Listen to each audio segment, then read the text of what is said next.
Will of the Beast, written by Perkin, Kingston. The sheik sat back on his heels, arms folded across his broad chest, smiling smugly under the hot Egyptian sun.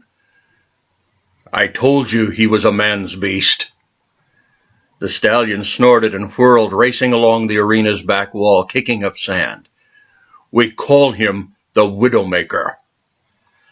A daring boy snapped a bullwhip.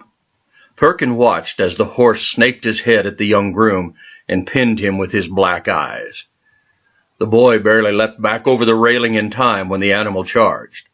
The sheik laughed heartily. "See, he hates everyone. No one can break him."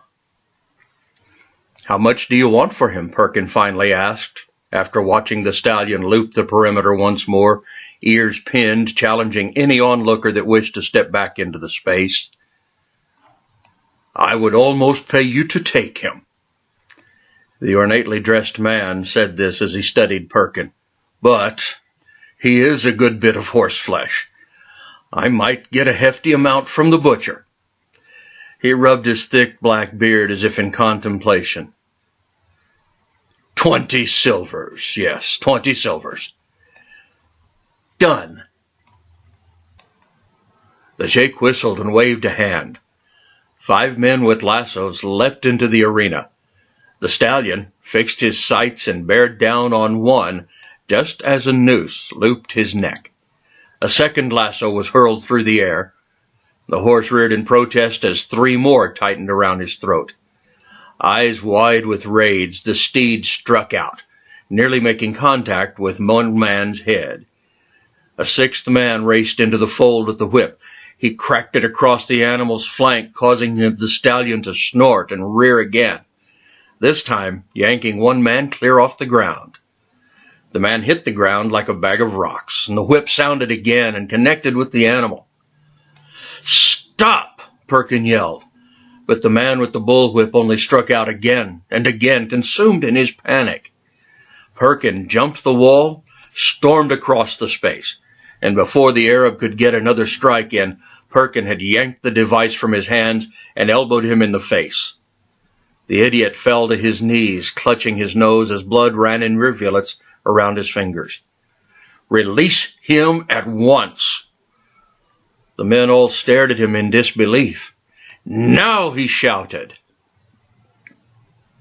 Ropes were dropped, and the sound of feet racing to get free of the arena was all that was heard before the dust settled. Perkin stared into the eyes of the beast. The horse's nostrils flared, his massive chest heaving, frothy with sweat. "Oh, boy." Perkin slowly held out a hand, palm side up. "You're going to get killed," the sheik laughed from the wall. Perkin kept his eyes trained on the magnificent animal in front of him and took a step forward. "I will not harm you." The horse pinned his ears. "Shh."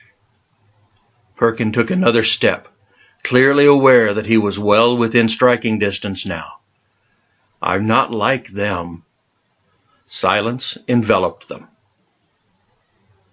Slowly, Perkin took another step. The stallion likewise slowly stretched out his neck to smell Perkin's palm. The horse's eyes grew round again when Perkin reached up and grabbed hold of one of the lassos. "Not all animals are the same." He slipped the rope over the stallion's head. "And not all ropes are meant to imprison." He removed the other 4 one by one and dropped them to the ground. He held the last one up for inspection. The stallion stared at the inanimate object for a long moment before leaning down and nuzzling the tightly woven apparatus. Perkin reached his free hand up and placed it under the horse's strong jaw, allowing the rope to roll down his other arm as he lifted that hand to stroke the bridge of the steed's nose. "I would like your trust." The horse snorted again, but did not protest when Perkin slipped the rope back up and over his head. "I offer my trust in return."